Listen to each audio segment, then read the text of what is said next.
This one is very much going to be looking at, as I say, the origins, and I'll explain why as we get through in a few minutes, because the subject, normally if we take this subject, is why do all Christian religions differ? And this one is entitled Why All Religions Don't Say the Same Thing, so that makes it an even bigger topic. So if we have a look and just lift our minds then for a few minutes about how big is that topic, you can see that overall Christianity has that spread. Globally, Christianity has that spread in terms of where it has its influence. You can see very much into the Americas and into Europe, into the southern part of Africa, into Australia. But the middle swathe, very much occupied by Islamic faiths, with Hinduism and then slowly moving into Hinduism, Buddhism, Confucianism as you move out into the Far East. So a lot of areas there, and then actually as you get further away from the masses of people right up into the far north, that's when folk religions are still quite prevalent. So a lot of topics and too many for us to take overall. So let's look at it in a slightly different way. Wherever you can see a large name, that by some people is coming across as showing you the larger faiths that are in existence. So the larger faiths that exist in terms of number of people, you're talking much more around Buddhism, Christianity, Islam as being the ones with a high degree of influence. And you can see how it works its way through. There are some really quite eclectic faiths that we won't have time to look at tonight. So what I'm going to do is I'm going to be looking much more at saying why the faiths that have got the larger degree of spread, the larger degree of influence, and start looking at those, and looking at those in particular. Tonight, as I say, with a review of the origins. And if we just go through, I was initially going to look at this in terms of look at the major religions, look at the origins of those religions, look at their view of the Creator, then move on to then, not just the origins but the endings, look at the view of the future and then the commonality and differences before we come to the conclusions. But due to the size of the challenge, I hope you don't mind, we're just going to spend more time looking at the origins this time before we then look at the faith and the conclusions, maybe on another occasion if you find that of interest. So you can see there that Christianity is by far still nearly double, which surprised me. Surprising those numbers because Christianity is declining and Islam is increasing in numbers between the two. So Christianity is still the major faith that exists at the moment, with Islam following behind and Hinduism not too far behind, very concentrated as we know into the India area in particular, with Buddhism coming down quite a long line before you get into Sikhism, and Judaism you can see is really quite small in comparison. So those are the rankings of the large faiths in terms of people who choose to have faith and how they actually follow them. So tonight, as I say, we're going to look at the origins and the views in particular. Taking those figures I showed you in a slightly different way, that's them as a table. So you can see that an interesting thing pops up, if you've not seen it before, therefore, that secular, non-religious, agnostic and atheistic, coming at 1.1 million, is actually one of the largest populations of those people who don't have a faith, or actually I will argue in a moment they do have a faith. So those are the large ones coming down. You can see that Judaism, down here in comparison, Baha'i actually is an extension coming from Zoroastrianism, which is the fourth largest in India. So in India, if you go there, you'll find it's Hinduism and Islam are the two largest faiths. Then Zoroastrianism. What's Zoroastrianism? It's a belief in reincarnation. So it was the first faith that had something in reincarnation. It comes from Persia. So Zoroastrianism was the faith that very much comes from a prophet. We haven't got time to look at him tonight, but he was all very much came about after the time of Christ, but it's all very much the Persian faith that they picked up and followed that way. So those you can see are the major faiths, or if you look at them in a chart, you can then see how we've got a gathering here of some major faiths and a lot of really followers on. That's a cruel way of saying it, but a lot of people who are just don't have the presence against the others. So the ones we're going to be looking at tonight, I'd say, as Christianity, Hinduism, we're going to be looking at in particular tonight, as well as Buddhism, the others, as a summary. But it was interesting why I wasn't able to find any significant European or American religions in their own right. So we've got huge areas of the globe when you think about it. We can see the Chinese faith has got a source. You can see that Islam has got a source. You can see that Judaism has got a source. And we know, in effect, the source of Christianity is Israel. But you don't find anything. You've got the Celtic stuff going on, so there's a little bit of that. But there's no significant European or American religions. They've all very much accepted Christianity as their primary faith to accept. Strange. So, which is the earliest religion then? Because if we take them down in terms of the size, this is following the size of the religions that we've got before. Christianity, the biggest, that comes from 33 AD. Islam comes from 570 AD. So it doesn't start until 600 years after the time of Christ. Sorry, 540 if you take that calendar. So 540 years afterwards, so quite a new faith in comparison to Christianity. Hinduism comes in at 900 before Christ, and there is a slight bit of a disagreement and discussion about how far it goes, but it's all very much in the Vedic, they called it, the Vedic books, and the books aren't there. It's all very much, well, it started about this number of years, but there's no evidence to support when they came from. Most seem to gather that Hinduism only really started as a faith around about 900. Buddhism, 600 years came afterwards. I would suggest from my research that Buddhism was a derivative of Hinduism as it spread. Then Sikhism, very new, and Judaism, the oldest religion. So if we rank these in order of age, you can see that, in fact, the second largest drops right down in terms of being a very new faith in comparison. As such, not going to spend as much time on it tonight, taking a slide out of order, because it's a newer faith in comparison to this talk is about the origin. So when we're starting looking at the origins, we're looking at those that really I'm going to discount Sikhism for the same reason. Christianity, is our main focus, so we'll look at that separately. Judaism, Hinduism, and Buddhism, they are the ones that had their origin before the time of Christ. Right. If you've got the Lion Handbook, if you remember the good old Lion Handbook that I was given as a Sunday school scholar, these are slides that come from that, and up in the top, that's a picture of my carpet. But you can see, I find this a really very useful slide. You can see, we've got all of these faiths that are coming down here. Christianity, Judaism, Islam, communism, rationalism, humanism, all forms of fertility cults and any forms of Gnosticism coming through here. Jainism, Hinduism, Sikhism, Buddhism, Shintoism, Baha'iism, Confucianism and Taoism. All of these start coming back and have an origin point, but you can see they all start to gather. And what it does, if we look and try and focus on the top slide a little bit more carefully, you can see that it really comes to 3 points at the start. 3 points at the start in terms of where they come from.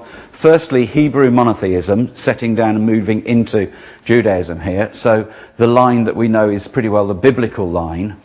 Then the line, as we say, is through Abraham coming down through here. Then you've got Hinduism, which then split into the various forms of the Asian faiths, with its sort of very difficult to find out when its origin was. And then you've got this middle line, and if you look closely inside the middle line, whoops, one slide too early, it says Hittite, Egyptian and Babylonian. And so you've got this gathering going on of the origins of religions being either coming from the God of the Bible, and then you've got the gods of Hittite, Egyptian, Babylonian and the Hinduism gods. What's in common about all of those is they all are polytheistic. They all take a polytheistic stance.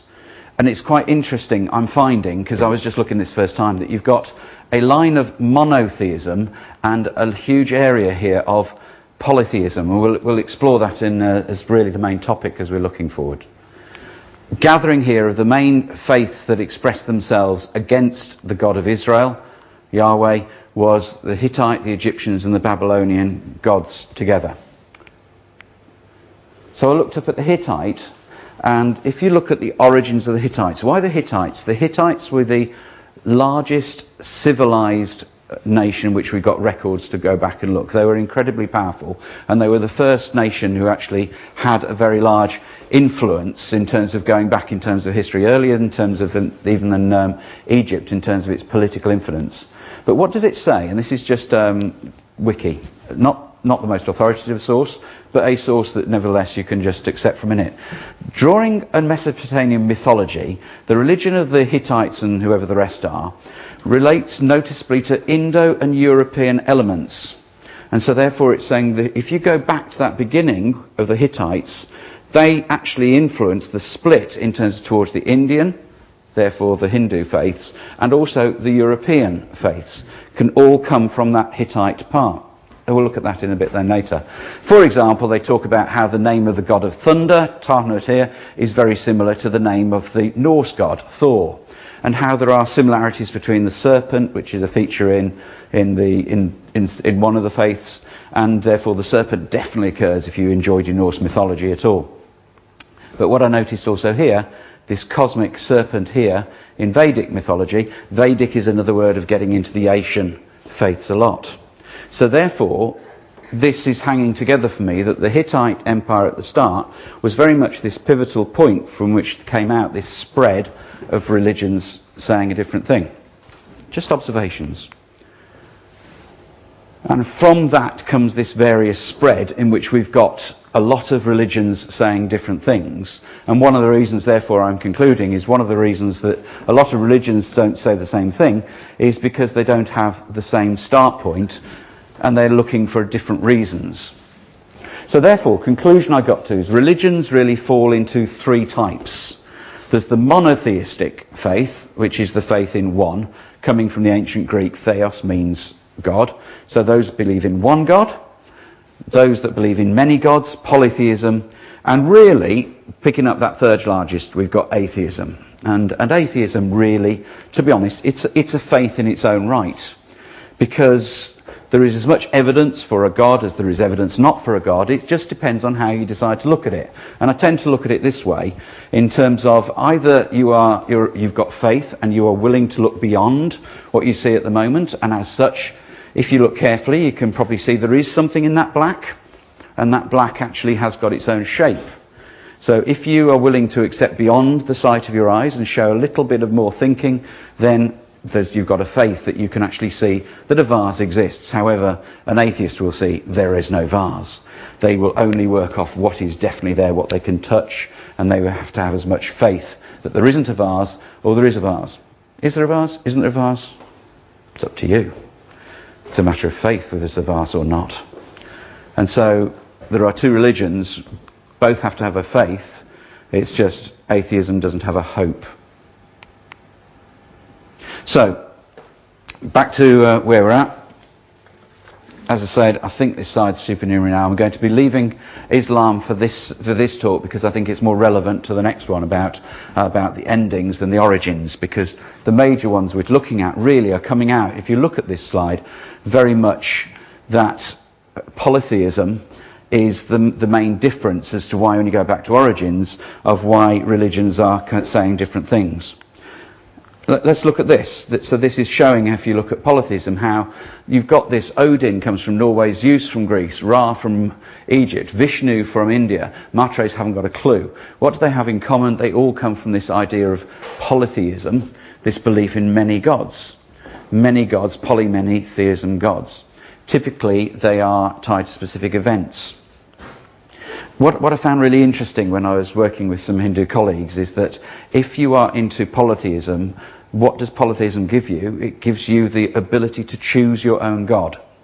So in some areas, the Coug area where I got a few people, they very much were into that god who's got the elephant head. He was the god of luck, and so they very much followed that one. Another area, they very much followed Lakshmi, who was the goddess of beauty. And so you would sort of like pick your god. And I would say to them, well, so you don't eat beef, lamb, what is it? Beef? Oh yeah, beef. And they say, well, no, actually, we don't eat anything at all because our religion says we've got to be totally vegetarian. But the next one would say, well, yes, actually, I'm okay, I can have fish. And then the next one says, but I've got no alcohol. And the next one, there's no actual consistency. The essence of polytheism is very much that you are able to choose the God that you want to identify yourself to the much, which is sort of giving you a lot of free choice. So where's that choice actually coming from? It's just a challenge, isn't it? It's a thought. Just take this for a minute. Polytheism is the belief in worship of many gods. Typically these gods are distinguished by particular functions, often take on human characteristics, particularly true in ancient Greece, Rome, and areas such as Egypt. Gods take on the form and characteristics of objects found in nature, including trees, sacred herbs, cattle, animals, and animal-human hybrids. So that's not me saying it, that's polytheism.net, so therefore, yep, that is their expression of where polytheism comes from. Again, notice, Rome, Egypt, Greece, main areas that polytheism is coming from. Nothing really about Europe or the Americas or Australia. Faith always seems to be coming from the Middle East and spreading out, rather than the out influencing the Middle East. Egypt. The Egyptians' god represent over 50 separate deities, most of which date back to pre-dynastic times, the ancient tribes that made up the religion. So this is still polytheism.net, but notice the language there, the ancient tribes that made up the religion. So very much starting to come across and express how polytheism is those people who choose their faith, who choose the way they wanted to have something to worship. Sounding a bit familiar if we start talking about the Bible now and the fight of God against those people who have their own idols. And so really that's where you start concluding. You can see how the Bible is very much a fight against God, the single God Yahweh, against man and man's gods as he started to express them. That's my conclusion.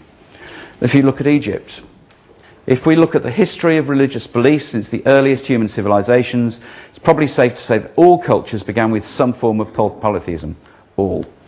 Every early society needed deities to explain all kinds of phenomena, including weather, fertility, food, etc. These people needed to explain different aspects of their lives to everything that needed to be explained, so they could create a god for it. So it's reactive. For most of its recorded history, Egypt was polytheistic. There are many gods, including Sa, Isis, Osiris, Horus, Amun-Ra, etc. Only reason I want to particularly emphasize that is that you'll find that Isis, Osiris and Horus, they were the first time that Egypt actually then put three gods together and started to clump three gods together. Hold that thought. Now we look at the origin of Hinduism and Buddhism. The website actually covers both at the same time. It's a long one, so I've just cut it at this point in time. But we can see, what about the origin then of Hinduism? Hinduism is a collection of religious beliefs that are developed slowly over a long period of time. This is how they say it goes back to something like 3000, 4000 BC by their writings. Some aspects of the religion can be traced back to ancient times, some. In a Hindu marriage today, for example, the bride and groom marry in the presence of the sacred fire as they did centuries ago. Verses from the Vedas, Vedic, remember that thing about the Hittites, are recited daily by the faithful. Also some non-Aryan gods known as Vedic times, such as Krishna and the Mahabharata, continue to be worshipped.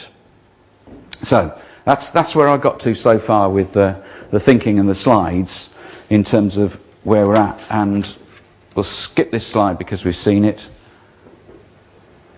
And really, what we're getting to is, as we say, there is no monotheistic God out there other than Yahweh Elohim, the God of armies. There is no polytheistic super God out there. They're all sort of equal. And there is therefore this balance when you look at the origin of things, in that it's all about whether you start saying there is a God, Yahweh Elohim, and I will follow his ways, or there is this mishmash of gods of all equal levels. Some of them were the originating gods, but they're not as powerful as those that are along the way, that we will choose to follow. And that's not being denigrating, that is the way they present themselves when you look at it. Right, let's just take that. So that was some very heavy stuff for a bit. Let's take a hymn, and we'll just then come back to section 2.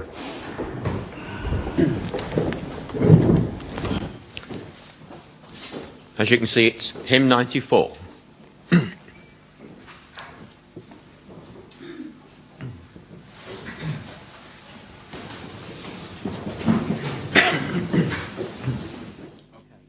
So, sorry that was a bit heavy, but I hope it starts getting you thinking and getting you thinking about the different faiths. So therefore, I thought, well, let me try and find this origin through the books and find out how far the books go.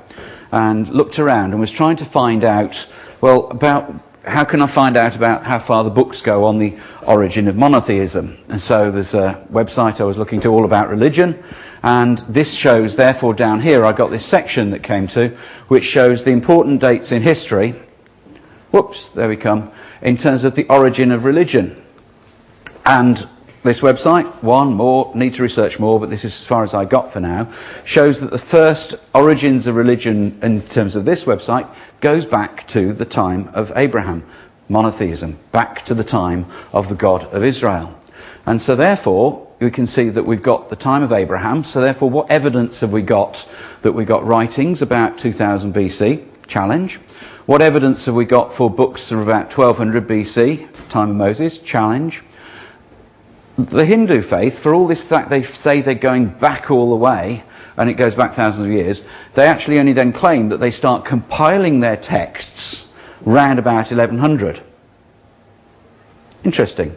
So they actually only start compiling any texts at all very recently, so therefore no evidence for anything going back into a strong period. So same with Buddhism, Confucianism, and the Hindu book Bhagavad Gita. So all of those, only 200 BC those, fairly recently written for faiths that say they go back a long, long time. So faiths that have tried to claim that they've got low time, no actual books, references, anything that actually has any depth other than their claims of that it was written down by oral tradition. The first book that they actually talk about of having any form of a written tradition as well as an oral tradition then comes out as being the Bible. Sorry, the Old Testament. Generally accepted that is one of the earliest. You can see here that it says that the Greeks were the first to actually take a formal interest in history. They were the first people who started cataloguing, and only as around about 1000 BC did they start cataloguing, writing things down. By which time many of the polytheistic faiths from Egypt, from the Hittites, they'd vanished and lost their origins, so no evidence around it. However, we do have the evidence here. I just hadn't come across this before. As I was searching around, this website came up and says, we now have been able to find that a pottery shard from the remains of a town dating from the 10th century BC, therefore 1000 BC, has been proven to be written in ancient Hebrew, making it the oldest known Hebrew inscription. So therefore, we've got evidence of showing that the Hebrews could write. That's a foundation point. But that actually is one of the earliest actually evidenced parts of writing that's come across to be used, going back to 1000 BC rather than since then. Significant individuals, Herodotus is probably known to a few of us that's coming through, but very much the people who documented in the Greeks. So therefore, if we're trying to get back to the origin of religion, there's very little actual foundation. So going to have to then start looking at their claims instead.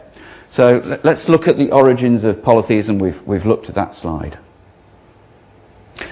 I would suggest this is the first evidence of polytheism. If we've got the Bible as the first written record, we can see that when Laban then was talking to Jacob, he was then starting to draw reference and saying, "Why have you stolen my gods?"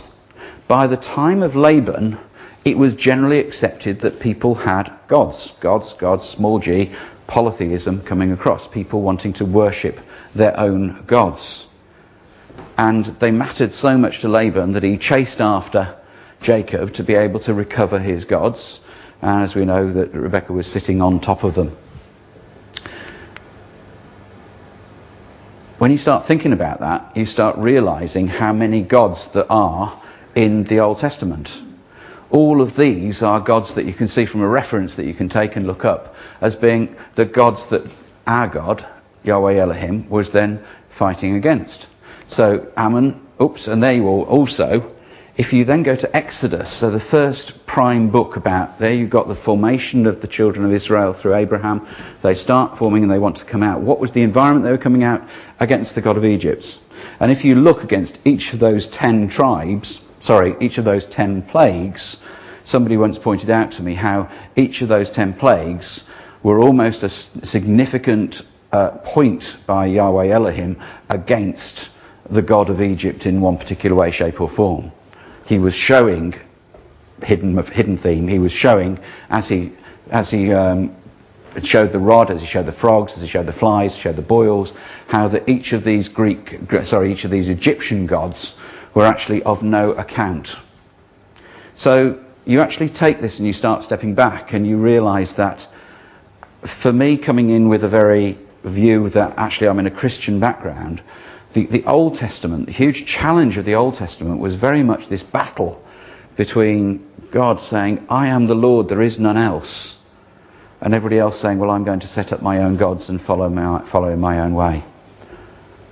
And it really starts coming across, if you want to stand in the one camp or say, the origin of my polytheistic God goes back thousands of years, or if you stand in the camp that you accept the Bible, you can see that there is this battle going on between God and man. Man who put in place the polytheistic gods that he wants to follow. Against the system he wanted to be, against the authority he wanted to put in place. Let's take a reading, please, of Psalm 115.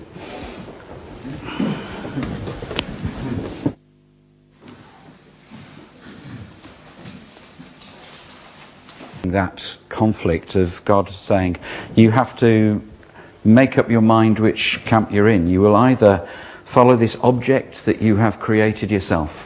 You have gone out to the wood and you have moulded it and you've cut it and you've created this thing and you've bowed down and you've worshipped it. Think of Micah in Judges. He set up his own gods. But they'd got no voice. They couldn't speak. They couldn't see. They couldn't hear. And yet we still worshipped him. I had a really weird time in that I went to India and I made a mistake in that we were going and we were doing a bit of tourism bit. And we took people to a local temple.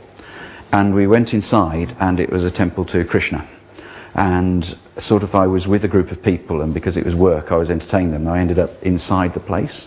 And I was inside the place, and what happened was there were 100 different stones, and you had to step from one stone to the next stone to the next stone as you worked your way through. It was a queuing system basically, and you went through this queuing system of 10 stones by 10 stones. There's 100 of you, worked your way through onto one level, and started following the queue because it doesn't matter. Hinduism is a very inclusive faith and it lets you go inside. So went inside just thinking I was a visitor, but then all of a sudden about stone 50 they gave me this card. And the card said, please say Krishna, Krishna, Hare Krishna, da da da da da, and you had to start a chant. And you were stuck then with 50 people either side of you. Where were you going to go? So didn't say anything, but the pressure was building. And then you got around to step 100, and behind you, you then got these steps leading up into the actual temple itself. And there was a priest there, and he was whipping the people up, and they were getting louder and they were getting louder, and so you were standing out even more because you were saying absolutely nothing and just shuffling through their place. And it got louder and they got louder as they went up this first set of steps, and it got louder as they got to the second set of steps, louder as we got to the third set of steps, and went into a place which was very much like an Islamic situation in which they were all on the knees and bowing down and coming up in that style of prayer that you probably know what I mean. And there was a 12-inch goldish thing. It was just an effigy. It was like about this size behind a glass panel, and it was sort of a mannish type shape of somebody sitting there in that squat position that was there. And there was this huge whip of emotion to this point that was nothing. And it really hit me of how there was this worship of something that was inanimate, and the essence of God is that you cannot see him because he is so powerful that he doesn't need to be in images. He doesn't need to be there, but he just needs us to open our eyes and see him in the sun, in the moon, and in the stars. And the other thing that came across for me from here is how that we'll look at this in a few seconds, how that most of these faiths, when you look at them, they all seem to have that origin on land. God draws us back here and says, "Who blessed is the Lord which made the heaven and the earth." Huge amount of all these faiths, they all seem to be. You take Odin and his mob over in Norway, and they're on the top of the mountain. I forget the name of it now, I've gone so bad. You go to, we're going to look at these, let's skip through. Right, sorry, because I'm going out of context. Here, I've found a number of creation myths. Here I found a number of flood myths. Really interesting, you've got flood myths going across actually the whole of the globe, and these are people who've got their own versions of creation. Let's just have a look at their claims of where their creator came from, and you look and say, which of these do you want to start following as your way? The Egyptian one came out of the primal ocean of chaos. So therefore there had to be something before the ocean, but there was an ocean, and an ocean is a land-based mass. At first there was only none, the primal ocean of chaos that contained the beings of everything to come. Then the waters came Ra, who by himself gave birth to Shu and Tefnut, etc. That's Egypt. What about Hinduism? According to the Srimad Bhagavata, I'm going to forgive up there, Brahma was born through Vishnu's navel. Vishnu is the main source of whatsoever exists in the world. What is created as part of his own body. But the point I want to emphasise here is this is the origin of the three-headed or four-headed God. So the formation, the foundation, the earliest records of any three-headed God or four-headed God, it all comes from Hinduism. Where's the second point? Egypt, in terms of you've got coming forward. Then afterwards, three-headed God, its configuration then coming from Christianity of the Trinity. Trinitarianism really is a form of polytheism. It is a form of saying there is no supreme, but there is God the Son, God the Father, and God the Holy Spirit. It is another form of polytheism and actually putting God into a position of polytheism. Just a thought. Fascinating, this one for me. You might have seen this slide, it's 10 years old. How that you've got all of these gods appearing over in the Grecian areas, and here is all the areas in which there are total similarities between Greece and Norway. Why? Why have you got this similarity in opinions between faiths between Greece and Norway? Why have you got two gods of war? Why have you got two gods of archery? Why have you got two dogs that are down in hell? Why have you got two types of people who are controlling your future? Why have you got two supreme beings on a mountain? Both of them on a mountain. Why two goddesses of love? Why do both of these faiths need sustaining food? Why does Eden have to have her golden apples that keep the gods alive? Well, hang on, gods aren't gods if they're mortal, but they do. Eden has to have her golden apples, and we have to have ambrosia. Ambrosia is the food of the gods. So in Olympus, ambrosia was the food that kept the gods sustained. So why is this, and why these distances? An Aztec flood myth. They all seem to agree in a flood myth. It's interesting that, isn't it? They don't seem to have any problem, all of these people, having a very similar flood myth. And how far away were all those places? Oh, I'll have to come back to that slide. There, these are all those places dotted. So there are flood myths agreed by all of these people who've got these very strange, in my opinion, way of expressing their originator in very different ways between them, but they all seem to have this different spread, belief in a flood, going as far away from, this spot here, which Helen will tell me where it is, all the way over to the tip of China. You've got a huge spread of people who all accept a flood within their own beliefs in a God, but they have a different polytheistic God. So why have all of these got a polytheistic God, and only Israel has got the God of the Bible, the God Yahweh? And this is the suggestion that this page came, which I thought was really interesting. Did polytheism actually begin at Babel? Which was the chief nation that came after Babel? The Hittites. So where were the people I'm suggesting the Hittites were that group that were in the major influence, or the people who came afterwards of the Hittites were the people who actually started this, we will stand up against God. And what did God do? He decided he needed to break the languages of people and scatter the people amongst many lands. There is this thought called Pangaea. And this is that the world in one state was one original land mass. Now, I accept that, and I think there's many reasons that could be the case, and we'll look at just some evidence inside Genesis in a few moments. But if you actually take that as being the land mass, of if the land was all of one mass at the start, then over the top of it, after the time of Noah, the three main sons would have split in those ways. To Shem, Ham and Japheth would have caused their influences over the continents as they moved away from the time of Babel. So then afterwards, and then isn't it interesting? So what you've got is polytheism at the time from each of those areas, Shem, Ham and Japheth, then spread out into the continents, and then afterwards the land was split. And it's just that little bit that's put inside how in Genesis 10 and 11, so we're given it twice for witness, after the time of Eber were born two sons. The name of the one was Peleg, for in his days was the earth divided. So I have this theory that I accept, is that what happened was that you got... I'm going to skip this if you don't mind.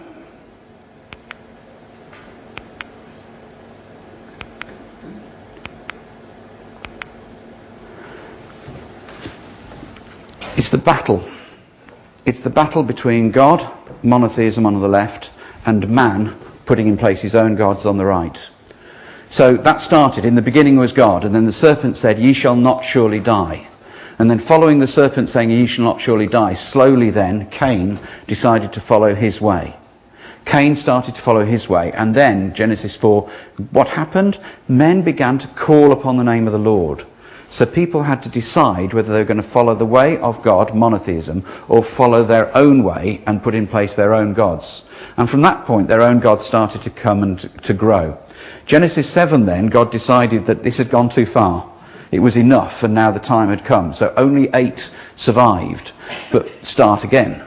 So we then get this start again, in which the origin was only Noah and those people that followed the ways of Noah. But very quickly afterwards, the prior experience, the prior training came through. And then when was Babel?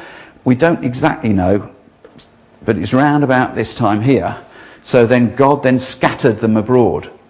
And so, God then scattered them abroad. So you've got the monotheistic faith dwindling ever since that point, and slowly polytheism and atheism standing up against it. So the fight of God, and our finishing thoughts, are this is what God is saying. You have a choice. Why do all religions not say the same thing? Because it's the choice of whether you follow the way of God or the way of man. Therefore, this is why God is saying, I am the Lord, there is none else. There is no God beside me. Look at what he's trying to say. Follow my way and not the way of polytheism. That they may know from the rising of the sun in the west, there is none beside me. I am the Lord. I form the light. I create darkness. I make peace. I create evil. I, the Lord, do all these things. See now that I, even I, am he, and there is no God with me. I kill and I make alive. It's so powerful when you think of it this way, that that's what the battle of the Old Testament is. Now these are the commandments, the statutes and the judgments of the Lord your God commanded to teach you, that you might do them in the land whither you go to possess. Hear, O Israel, the Lord your God is one Lord. For all the gods of the nations are idols, but the Lord made the heavens. For all the gods of the people are idols, but the Lord made the heavens. Sorry, that's a repeat. To whom will you liken God, and what will you compare unto him? The workman melteth a graven image, and the goldsmith spreadeth it over with gold, and casteth silver chains. For though they be that are called gods, whether in heaven or earth, as there be gods many and lords many, but to us there is but one God, the Father. What say I then? That the idol is anything. A huge message being given us of the origin of why faiths are so different is because of this choice of who I want to serve rather than the God of Israel. That's the number of times I was able to look at instances in which God was taking on polytheism and was asking us to address the situation of people taking their own gods. This is the number of times in which words related to idols, idolatry, graven images, Asherah, which is the goddess of sex, the groves, the gods, the ephods, the teraphims, all of these were people taking their own perversions rather than following the way of God. So really, religions, as we started saying, fall into three types: monotheism, polytheism and atheism. It's the God of the Bible, as opposed to the God that you choose in your own mind to follow, as opposed to no God at all, humanism, saying humanism is the only way I wish to follow things. And those are the choices. And all religions say the same things. Those are the three fundamental choices. And I would say what we've come to is that it's the God of the Bible or the way of man. Whether it's polytheism as atheism, it's still the way of man and your choice as to whether you want to take the same thing. So it falls down to a black and white choice. Because it's either you follow the respect of the God who created the heaven and the earth and follow the way and his word is authenticated as being true, or whether you actually go back and say, I will actually say my own thing and follow my own way. And that's why all religions don't say the same thing, because everybody's got a different opinion and has no respect for an ultimate being. And Elijah came to the people and said, how long halt you between two opinions? If the Lord be God, follow him, but if Baal, then follow him. And the choice isn't a complicated choice, it's quite a simple choice between whose way you want to follow, your way or God's way. But to us there is but one God, the Father, of whom are all things, and we in him, and one Lord Jesus Christ, by whom are all things, and we by him. So the first part that we've looked at, I think, comes down to a very simple choice between the way of God and the way of man.